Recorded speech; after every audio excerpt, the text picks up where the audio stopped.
at this time, let us all stand po in reverence to the Word of God to be delivered by your humble servant. Hallelujah. Let us pray. Hallelujah. Dearest Heavenly Father, in the name of our dearest Jesus, once again we thank Thee, O Lord, for blessing every part of the service this day, O Lord.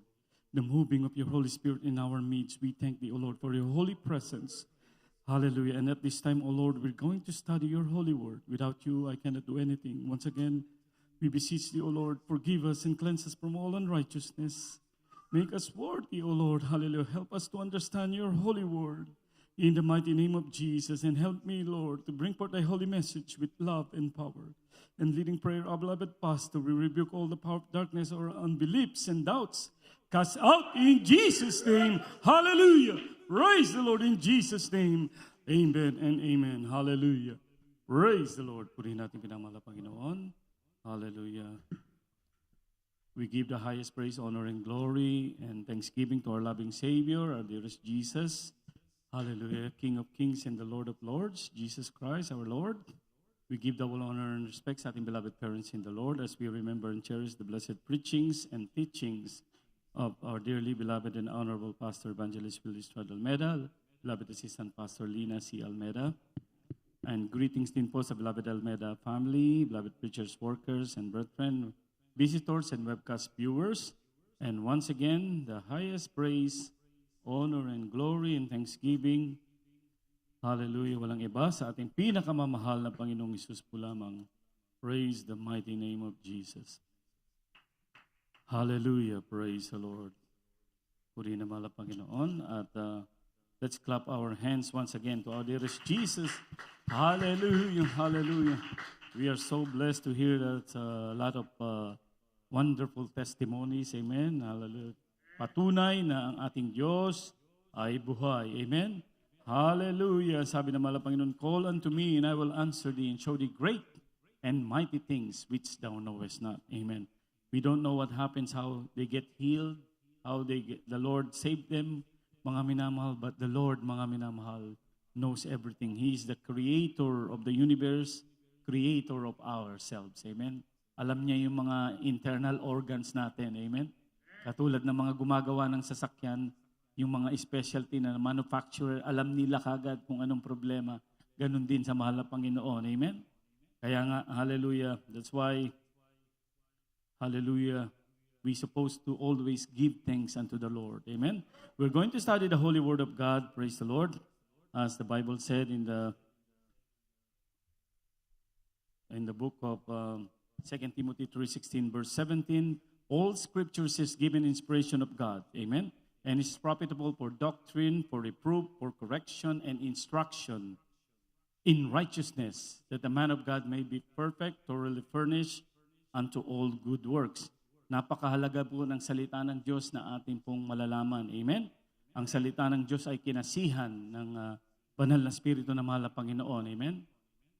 Hallelujah. Pakilagay po yung sa verse 16 muna. Praise the Lord so that they can see. Inspiration of God.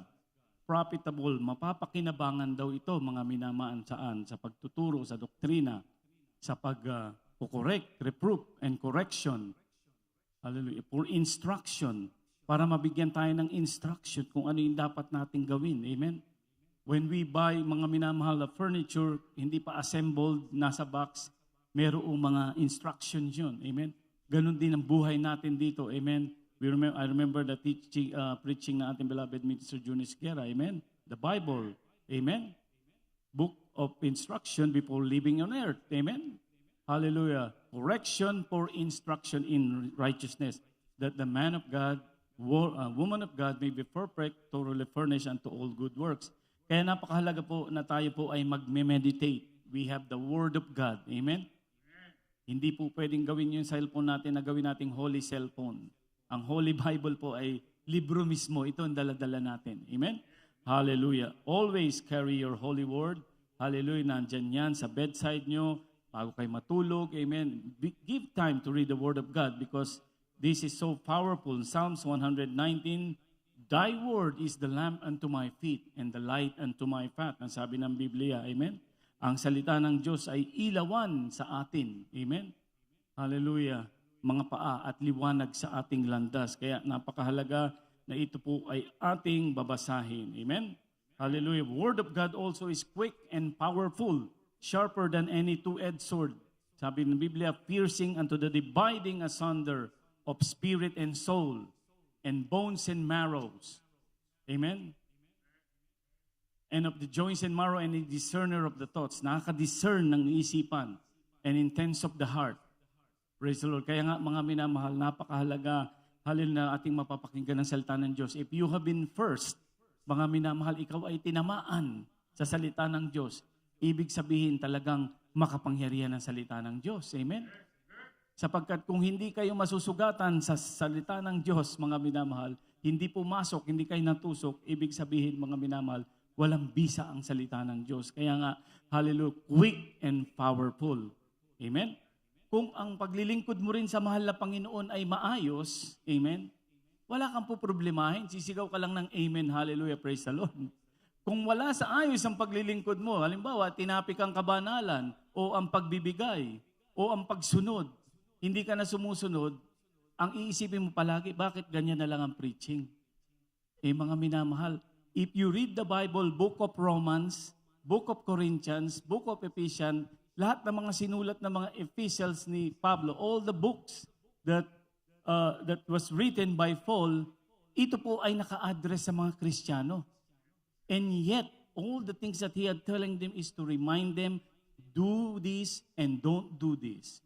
Do this and don't do this. Ito po yung para sa atin. It's not about rebuking, it's about reminding us. Amen? So that we will not go astray. Because the devil is a liar. He's cunning. His job is to kill and steal and destroy. Amen? Destroy your faith. Destroy your faith in God. Amen? To kill you. To kill the faith that is in you. That's how the enemy works. That's why we need the Word of God. What is the Bible said in the book of Psalms 119:11? Thy word I hid in my heart, that I may not sin against you. That means when you have the Word of God, make your heart is just like a library, mga minamahal. Amen? It's just right there. Whenever you need it, you just take every single situation or instances or circumstances in our life. It's there in the Bible. It's right there. Amen? It's right there. Thy word I hid in mine heart, that I may not sin against you. So about holiness. Oh, be holy for I am holy. Naku, hindi kabanalan tong ginagawa ko na ito. Ibig sabihin, that means that the Word of God is in your heart. It convicts you right away not to do it. Amen? But if you don't care, maunawain na mahal na Panginoon. The Lord is so understanding. So the things that happen is you let God follow your will. Amen? Not the will of God you follow, but your will, because you will always reason out, the Lord is our understanding. Maunawain na mahal na Panginoon. Mauunawaan niya yung aking ginagawa. If you maybe are not a Christian, or if you are 6 months old Christian, maybe He will understand you. But if so many years that you have been serving our dearest Lord, mga minamahal, and you are not growing in obeying the Word of God, then there is a problem. Amen? You will not like it when a baby that is already 10 years old, mama, dada, ganun pa rin ang salita. Amen? You will be sad, mga minamahal, bakit ganito yung anak ko? 10 years old na, yun pa rin ang alam na salita. Mama, dada, hindi nag-grow. Amen? So we supposed to grow. Amen? Hallelujah. Praise the Lord. Let's clap our hands unto our dearest Jesus. The Bible said a lot of promises. Amen? But when the Lord gave a promise, He need us to obey. Amen? Hallelujah. I would like to read for you some instances of the Holy Word of God. But there's a lot. Amen? These are some few. In the next verse, mga minamahal, let us read the Luke 24, verse 49. And sundan po ng Acts 1:8. Kindly po sa ating mga Bible readers. From the book of Luke, chapter 24, verse 49. And behold, I send the promise of my Father upon you, but tarry ye in the city of Jerusalem until ye be endued with power from up on high. In Acts 1:8, but ye shall receive power after that the Holy Ghost is come upon you, and ye shall be witness unto me both in Jerusalem and in all Judea and in Samaria and unto the uttermost part of the earth. Amen. Sa Tagalog po, Lucas Kapitulo 24, versikulo 49. At narito, ipinadala ko sa inyo ang pangako ng aking Ama. Dadapwat, magsipanatili kayo sa bayan hanggang sa kayo'y masangkapan ng kapangyarihang galing sa itaas. Sabi po sa mga gawa, Kapitulo 1, versikulo 8, dadapwat tatanggapin niyo ang kapangyarihan pagdating sa inyo ng Espiritu Santo at kayo'y magiging mga saksi ko sa Jerusalem at sa buong Judea at Samaria at hanggang sa huli-hulihang hangganan ng lupa. Amen. Amen. Everybody say, praise the Lord. Praise the Lord. What is the lesson here, mga minamahal? At sabi nandito, mga minamahal, the Bible said, and behold, I send you the promise of my Father upon you. The promise. What is the promise? That is the Holy Spirit. But, this is the condition, ating mahal na Panginoon. Obey first, ha? Tarry ye in Jerusalem until ye be endued with power from on high. Amen. Why the Lord is saying that? Amen. And the apostles followed our dearest Jesus. Tarry in Jerusalem. I send you. The Lord had already sent them to preach the gospel. But they take note, mga minamahal, they don't preach right away. When our dearest Jesus, mga minamahal, hallelujah, in the book of Acts, chapter 1, verse 8, as we had read, but ye shall receive power when the Holy Ghost is upon you, and you will be witnesses unto me both in Jerusalem and in Judea and into Samaria and all the uttermost part of the earth. And remember, mga minamahal, after this Acts chapter 1, verse 9, when he had spoken these things, the next verse, the verse 9, when he had spoken these things, why they beheld he was taken up, and a cloud received him out of their sight. I was always saying, yung napanood ko yung Superman, mga minamahal, lumilipad siya, di ba? Parang ganoon, literally, our dearest Jesus, when he said that word, tarry in Jerusalem until we endue it with power. And on that verse 9, ang sabi dito, when he had spoken these things, they beheld he was taken up, and the clouds covered him. Nawala na siya. Out of their sight. Receive him out of their sight. What is the important things why our dearest Jesus send them first to tarry in Jerusalem? Because they need the Holy Ghost. Amen? And in the day of Pentecost, when they gathered around, men and brethren, the people, we don't have time to read all the Bible verses, but I'm sure you know already the Acts chapter 2, the whole chapter. Amen? That when they were gathered on the day of Pentecost, they were filled with the Holy Ghost. And people, all of them around them, they were mocking them. They were just drunk. How come that we are from Hebrew, but they live in Egypt? We live in different parts of Syria, in different parts of Middle East. They mention where they came from, but they are spoken of our language. How come they can speak our language? Oh, they were just drunk. Diba sinabi doon? And then Peter stood up, men and brethren. The things that you were saying that we are drunk, it's only 6 o'clock in the morning. It's 9. It says there, ikasyam pa lamang. If you're going to count, mga minamahal, the time is about 6 a.m. Amen? So to make the long story short, they were touched. Sabi nga, they were pricked in their heart. Peter is the first one who preached, mga minamahal, sa mga apostles. And they said, what shall we do? Peter doesn't know that in the name of Jesus they have to be baptized, but he was filled with the Holy Ghost. Men and brethren, what shall we do? And Peter said in Acts 2:38, repent and be baptized, every one of you, in the name of Jesus. That's how it came to him.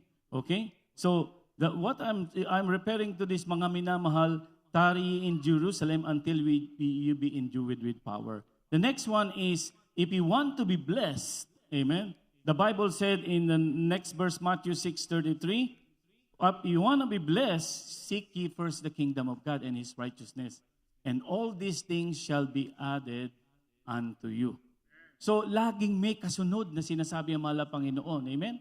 Hanapin muna niyo ang kaharian at ang kanyang kalwalhatian at ang kanyang at ang lahat ng mga bagay ay pawang idaragdag. What is the thing that God will added unto you? The Lord knows that we need food, we need shelter, we need clothes, we need a lot of bunch thing, mga minamahal.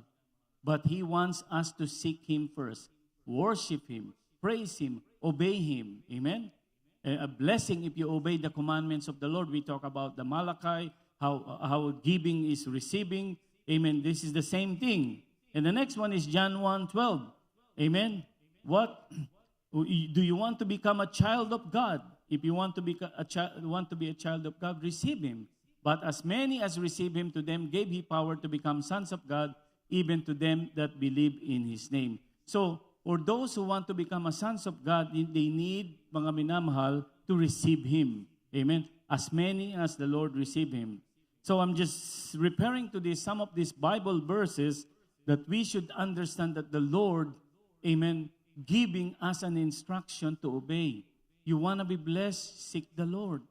And then the next one, mga minamahal, sabi dito sa John 3:16, for God so loved the world, He gave His only begotten Son, whosoever believe it in Him. So you need to believe if you want to be saved, if you want to have eternal life. Amen? Sabi dito, whosoever believe in Him should not perish, but have everlasting life. Amen? So the point in this one, mga minamahal, amen, that for us to be able to save is to keep on working also our salvation. Amen? We heard the testimony, mga minamahal, one of our brother who came to know our dearest Jesus. He was baptized, but is not obedient unto the Lord until the Lord remind him, amen, that sickness struck him, cost him almost his life. And then that's the time he realized, I need to change. Amen? Sabi nga ng Biblia, mga minamahal, amen, hallelujah, na tayo po, mga minamahal, ay maglingkod sa mahal na Panginoon ng may katapatan. We should serve the Lord, amen, with all our heart, mind, and soul, and our strength, to be faithful unto Him, to be able to receive all the blessing, because the enemy, devil, can penetrate and can enter into your life if you are not really on fire with the Lord. Amen? Half-half Christian ka lang. Amen? Ang ginasinusunod mo lang, amen, ikalahati. You just obeying half of the word, but the Lord wants everything. Amen? Hallelujah. It's all or nothing. The Lord wants us to obey. And in the next verse, this is a long verse, He is informing us, mga minamahal, what is the things we need to do and the things we don't need to do. Amen. Dito po, in the book of Ephesians, Paul is talking or writing or giving the message to a Christian, not to unbelievers. Remember, this is not unbeliever people, to all Christian. Let us read po, kung naka-ready na po yung ating mga Bible readers. Kindly po, praise the Lord.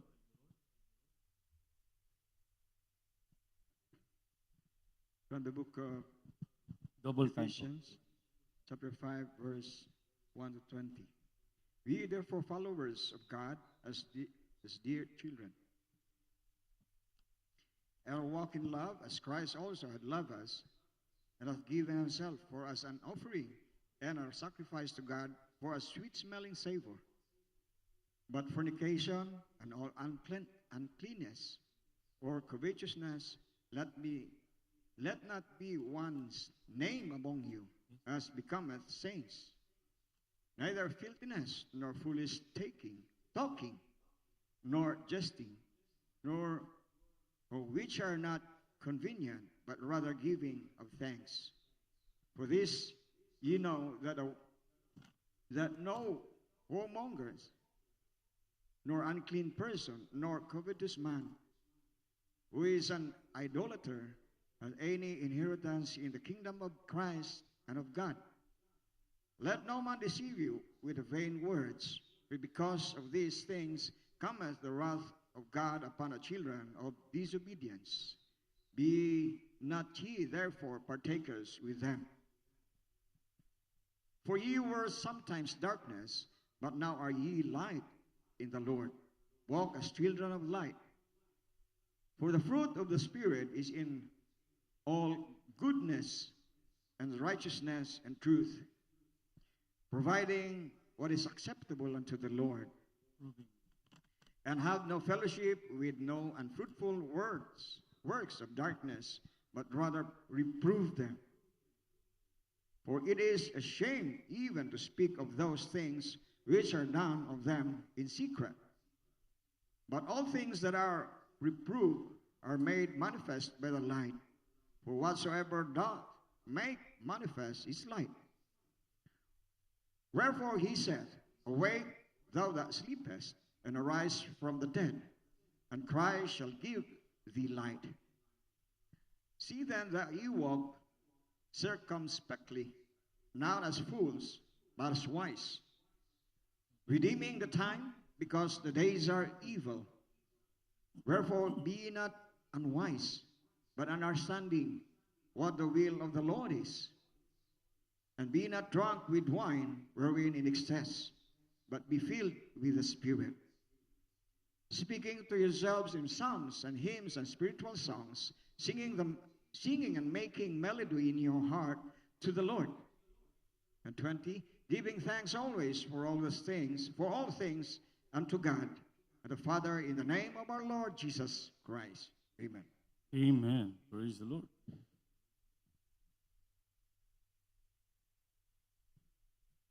Ang sulat ni Apostol Pablo sa mga taga-Episo, talatang 5, versikulo 1 hanggang 20. 1. Kayo nga'y magsitulad sa Diyos na gaya ng mga anak na minamahal. 2. At magsilakad kayo sa pag-ibig gaya rin naman ng pag-ibig ni Kristo sa inyo, at ibinigay dahil sa atin ang kanyang sarili na hain at handog sa Diyos upang maging samyo ng masarap na amoy. 3. Ngunit ang makikiapid at ang lahat ng karumihan o kasalanan ay huwag man lamang masambit sa inyo gaya ng nararapat sa mga banal. 4. O ang karumihan man o ang mangmang na panalita o ang pagbibiro na di nararapat, kundi kayo'y magpasalamat. 5. Sapagkat talastas ninyong lubos na sinuman mapakiapid o mahalay o masakim na isang mapagsamba sa mga Diyos-Diyosan ay walang anumang mamanahin sa kaharian ni Kristo at Diyos. 6. Huwag kayong padaya na sinuman ng mga salitang walang kabuluhan, sapagkat dahil sa mga bagay na ito ay dumarating ang galit ng Diyos sa mga anak ng pagsuway. 7. Huwag kayong makibahagi sa kanila. 8. Sapagkat noong panahon kayo'y kadiliman, datapwat ngayon kayo'y kaliwanagan sa Panginoon, magsilakad kayong gaya ng mga anak ng kaliwanagan.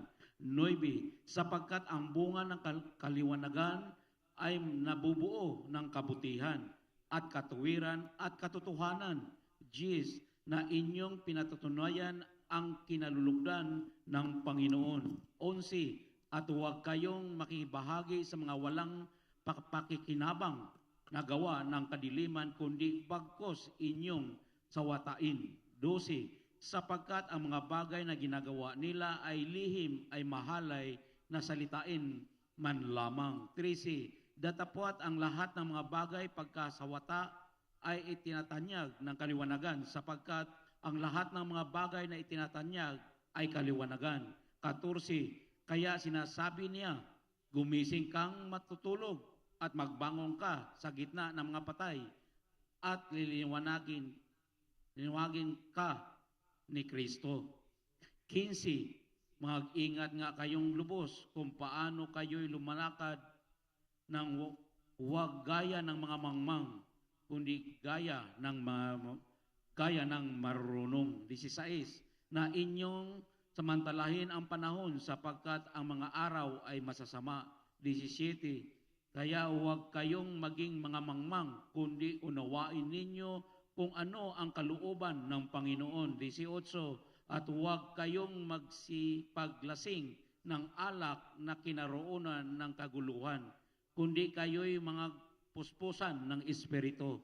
19, na kayo'y magpuspusan ng mga salmo at mga himyo at mga awit na ukol sa Espiritu, nangag-awitan at nangagpupuri sa inyong mga puso sa Panginoon. 20, na kayo'y laging magpasalamat sa lahat ng mga bagay sa pangalan ng ating Panginoong Hesukristo na Diyos na ating Ama. Amen.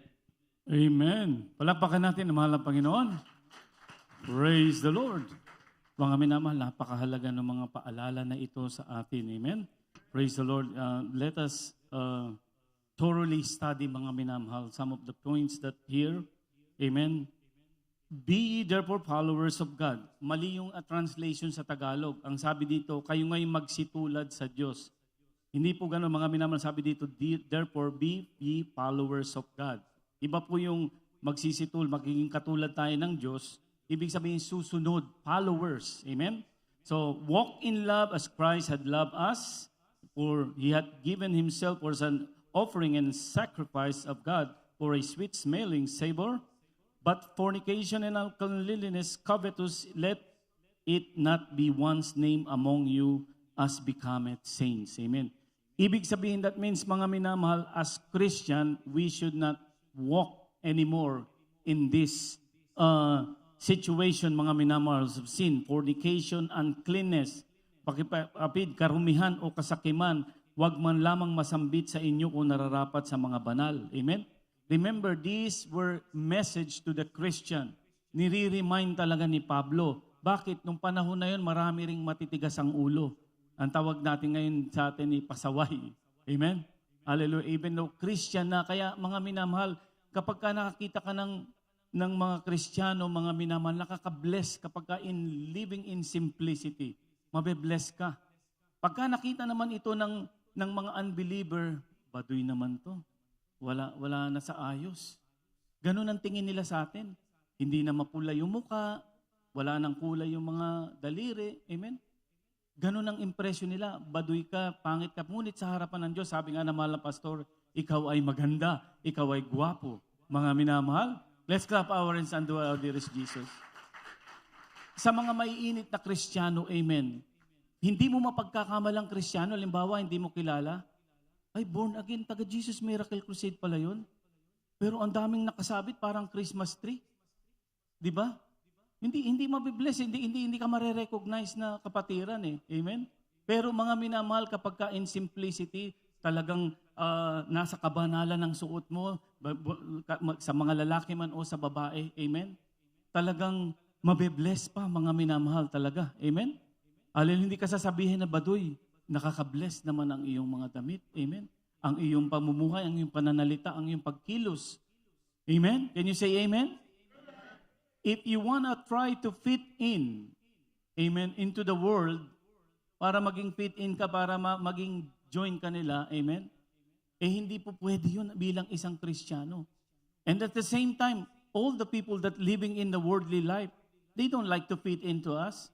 Oh, it's a boring life. They spend 5 hours in the church service.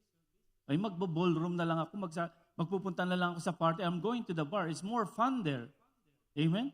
That's what they reason out. But our fun and our celebration on the weekends, there was a saying here, mga minamahal, pag Friday na, happy weekends. Have a great weekends. I'm going to get a great weekends talaga dahil mag-overnight ako. Amen? Dahil magsa-Sunday service ako. Amen? Sa kanila, mga minamahal, ang fun nila sa bar.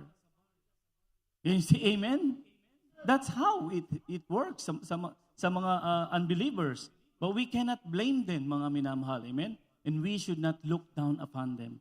We should have prayed for them. We should share them the word of God because they don't know the truth. Amen?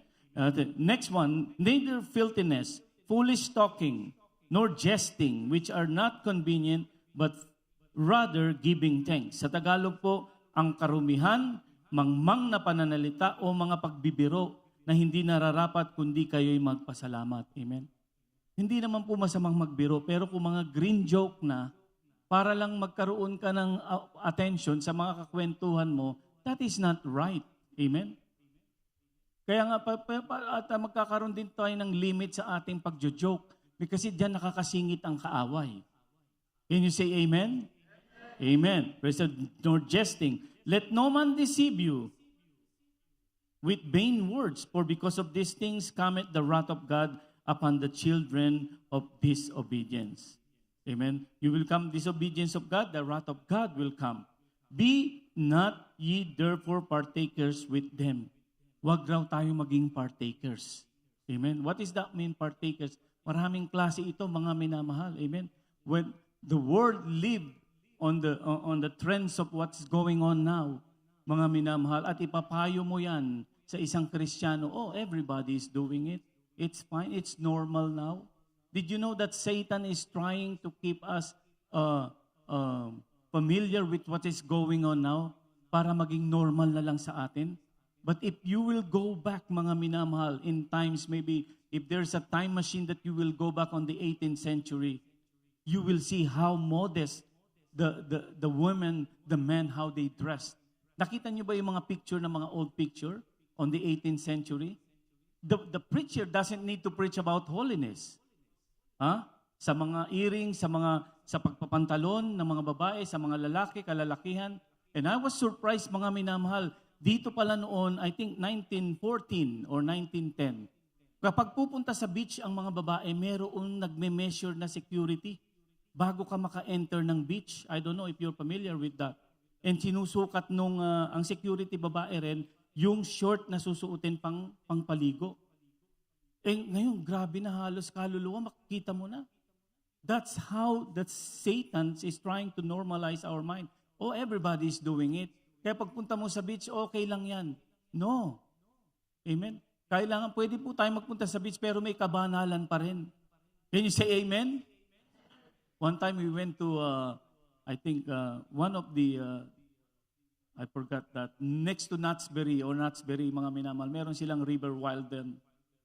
Ako ay naka-t-shirt. Glory to God lamang po, mga minamahal. Talagang yung normal dress lang. They're looking at us, mga minamahal. Kasi, siyempre, pagka nandoon ka sa paliguan, kailangan na nandoon ka sa attire nila. But we should not conform to this world. At sabi nga ng Biblia, amen? Be ye transformed by the renewing of your mind. Amen? Kaya kung ano yung trends nila, leave it to them. You just go with the trends of holiness. For without holiness, no man shall see the Lord. Amen? The next verse, mga minamahal, sabi dito, for ye were sometimes, verse 8, kindly po pakilagay, in darkness, but now are ye light in the Lord. Walk as children of light. Ibig sabihin, lumakad po tayo, hallelujah, bilang anak ng Diyos ng kaliwanagan. For ye were sometimes in darkness. Noong panahon, mga minamahal, nasa kadiliman daw tayo. But now ye are in the light. You are in the Lord. He was telling that to the Ephesians, mga minamahal na Christians. Amen? We were in darkness. Kaya nga, mga minamahal, lagi tayong pinapaalalahan ng mahal na Panginoon, the Word of God, amen, hallelujah, that we will need to read, mga minamahal, hallelujah, for instruction, for corrections, hallelujah, that the man of God may be perfect, thoroughly furnished unto all good works. Amen? The next one, 9, the fruit of the Spirit in all godliness and righteousness and truth, sa katotohanan. Amen? Fruit of the Spirit. We should live in truth. 10, proving what is acceptable unto the Lord. Remember the Romans chapter 12, 1, 2. Proving what is acceptable unto the Lord. Beloved brethren, I beseech you, sabi ni Paul. Ibig sabihin ng beseech, nagmamakaawa ako sa inyo. I beseech you therefore, amen, my beloved brethren, amen, hallelujah. Ang sabi doon, hallelujah, sa Romans chapter 12, I beseech you therefore, brethren, hallelujah, nasabi niya, mga minamahal, what is the next word on that one? I will go and read it. I forgot, mga minamahal.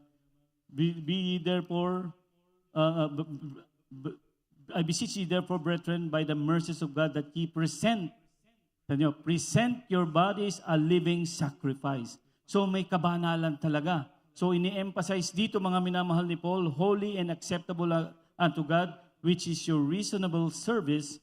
Be not conformed to this world, but be transformed by the renewing of your mind, so that ye may prove what is good and acceptable and perfect will of God. Amen. Ayan, sabi dito, have no fellowship with the unfruitful work of darkness, but rather reprove them. Amen.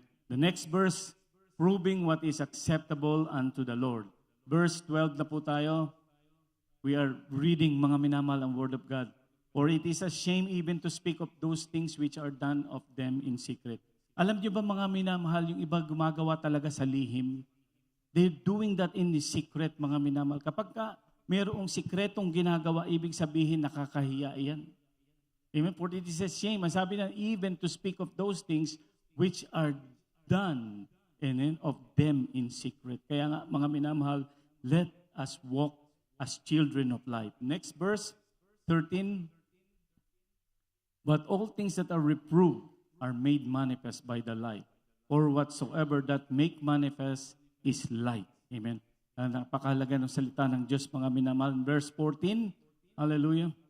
Wherefore he said, awake that thou sleepest, and arise from the dead, and Christ shall give thee light. Gumising daw tayo, mga minamahal, yung mga natutulog. Alam niyo, mga minamahal, Paul was referring to that in not physically tulog.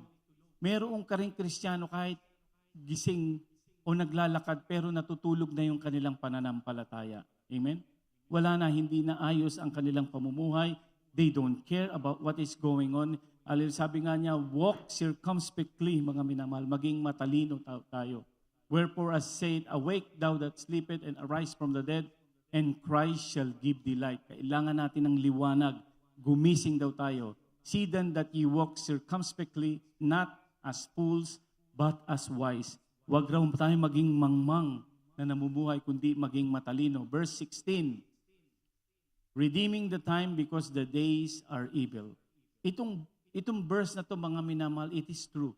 Redeeming the time because the days are evil.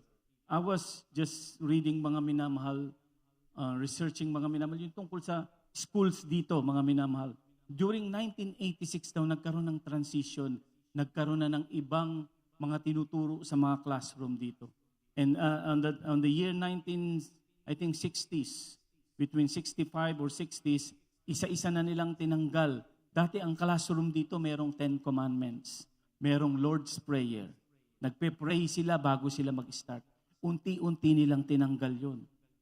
Grabe, mga minamahal. At yung nakaraang administrasyon, mga minamahal, nilalagay pa nila yung mga rainbow colors, mga minamahal, which is the Sodom and Gomorrah symbol, mga minamahal. Grabe talaga, mga minamahal. At ang mga libro, if you are familiar with the children's book, mga minamahal, high school or even sa mga bata elementary, halos pornographic, mga minamahal, ang mga picture doon. I don't know if you are aware with that, mga minamahal, but a lot of parents, mga minamahal, ay nagre-react, bakit ganun? Mabuti na lang, I think they remove all those textbooks. So redeeming the time because the days are evil. Pasama ng pasama ang mundo, mga minamahal. Yung senior ko sa inyo, mga minamahal, punta sa beach, hindi ka pwede roon. Hindi ka makapasok sa requirement. Doon sa short, meron silang certain inches na doon lamang makakapasok ka. Halos habot na hanggang tuhod, mga minamahal, ang mga babae bago makapagpunta doon sa beach, mga minamahal. Ganoon. Kakonserbatibo pa ang Amerikano ngayon, grabe na. Kaya nga ang sabi diyan, redeeming the time because the days are evil. Huwag tayo, mga minamahal, magpapasama sa alon. We should not let ourselves be going to the current, what's happening into the world now. Let us be like the salmon. Remember the salmon when they were about to lay their eggs to their place? They were swimming on the opposite current. You remember that? And I was preparing why they are so determined to get right into the stream, even though, mga minamahal, it's really high and there is a danger. And this is very I think we can share it, mga minamahal, that it's also our lives. Did you know that when salmon is going to their place, there is a danger. The bear is right there waiting for them. As soon as they jump, they can grab them and eat them. That's how the devil is waiting for us. Amen. Because of our determination to serve God. Amen. He will try us to stop us. They will try to stop us in serving the Lord. Gusto mong mag-pray. You want to pray tonight. Amen. The devil is going to let your phone ring or text messages or anything or Facebook or YouTube. But you want to pray. That's how the devil works. And so many people now, mga minamahal, and I am guilty of this. I have to fight with it, mga minamahal. When I am worshiping, mga minamahal, I try to set aside the phone. Amen. Even though sometimes there's no message. Oh, who messaged on the Facebook? And you didn't know that scrolling and scrolling and scrolling, the children of mga minamahal, if you are not going to be watchful for them, they're going to spend hours and hours scrolling the phone. And you don't know what they're looking at. We don't know, mga minamahal. Amen? I remember, mga minamahal, ang mga porns na mga movie, to be able to watch, you have to go. Talaga magre-renta ka. You have to go to the place where you can get. But now, it's on the phone. The phone is our friend, but it can be the worst enemy of us. Can you say amen? That can be the enemy of us. Amen? Kaya nga sabi ni Pablo, mga minamahal, amen? Hallelujah. Be careful, mga minamahal, amen? Hallelujah. Always pray. And this is the hinders that, and this is the things that the devil is hindering us from praying. Isa na tong cellphone. One of, sabi, when I was driving at DMV, sabi doon, may explanation doon, the vehicle is your friend, but it can be a killer too. It's true. If you don't know how to control the vehicle, if you're going to drive a vehicle without the brake, walang pagpipigil, walang self-control, that is us, wala, you are going to head-on collision. Ganoon din yon. Can you say amen? Hallelujah. Wherefore, be ye not unwise, but understanding what the will of the Lord. This is what I'm saying earlier. Amen. Ay, maunawaan naman ako na mahal na Panginoon eh. May intindihan niya ako. Kaya gagawin ko ito. But it's opposite on what it says there. Wherefore, be ye not unwise, but understand what the will of the Lord. Ang ginagawa natin, oh, the Lord will understand me. But it says there, understanding what the will of the Lord. What is the will of the Lord? Obey His commandment. Oh, I can disobey because the Lord is so understanding. He's so merciful. Be careful, mga minamahal. Amen. If you are, as I said, a baby Christian, you might consider it. But if you know the Word of God, you read it, you hear it, mga minamahal, you experience the goodness of God, and you're still living in sin and going back to sin, then you have a problem. We have a problem. I have a problem. Lahat tayo. Can you say amen? Verse 18. Next verse.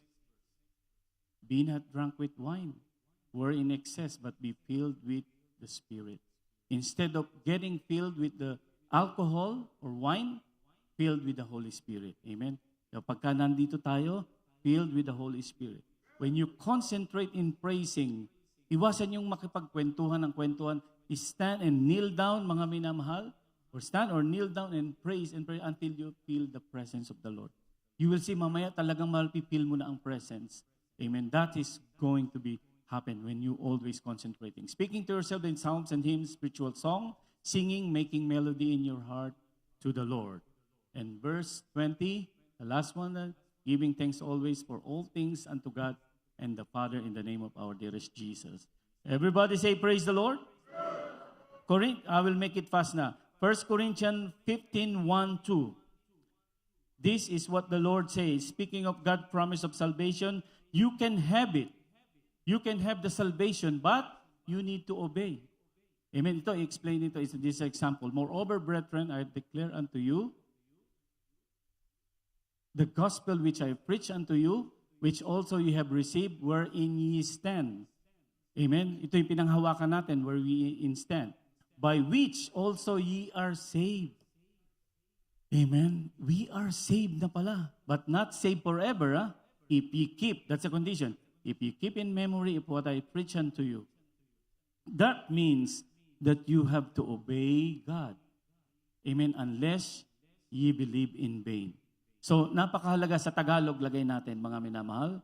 Hallelujah, praise the Lord. Ngayon pinapatalastas ko sa inyo mga kapatid ang ebanghelyo sa inyo na aking pinangaral sa inyong natanggap, na siya namang inyong pinanitilihan, verse 2. Sa pamamagitan naman ito'y ligtas kayo kung matiyaganin yung iingatan ng salitang ipinangaral ko sa inyo.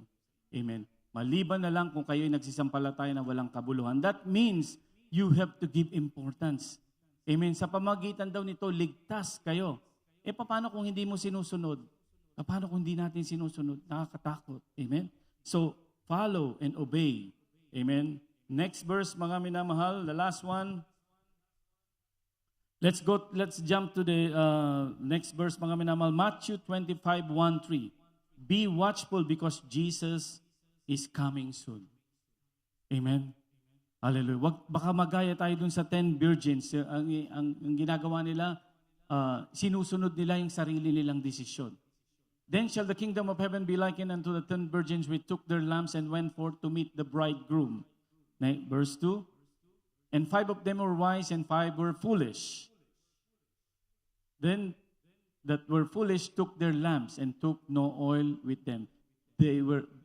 Yung mga foolish, they went but there no oil. Ibig sabihin may mga Kristiyano na baliwala sa kanila kahit hindi sila umaluha, kahit hindi sila mapuspos ng Espiritu Santo. That is a foolish Christian, ang sabi diyan. But the wise took oil in their vessel, in their lamps. Ito'y maiinit na Kristiyano. Laging gustong-gusto nila maramdaman ng presensya ng mahal na Panginoon. And then the bridegroom tarried and they all slumbered and slept. And at midnight there was a cry made, Behold, the bridegroom cometh. Go ye out to meet him. Then all those virgins arose and trimmed their lamps. Dito sa verse 8. And the foolish said unto the wise, Give us of your oil, for our lamps are gone out. And verse 9, ang sabi, But the wise answered, saying, No, lest there be not so much enough for us. Go, rather to them that sell and buy for yourselves. Kaya yung mga mangmang na Kristiyano, wala na silang banal na Espiritu Santo. While they went to buy, the bridegroom came, and they were ready and went into the marriage, and the door was shut.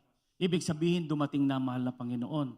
Afterward came also the other virgins saying, Lord, open unto us. Lord, open unto us. Nakakatakot to. But he answered and said, Verily I say unto you, I know you not. Watch therefore, for ye know neither the day nor the hour where the Son of Man cometh. Tayo po'y tumayo, mga minamahal. Amen. Praise the Lord. Let's clap our hands unto our dearest Jesus. Hallelujah.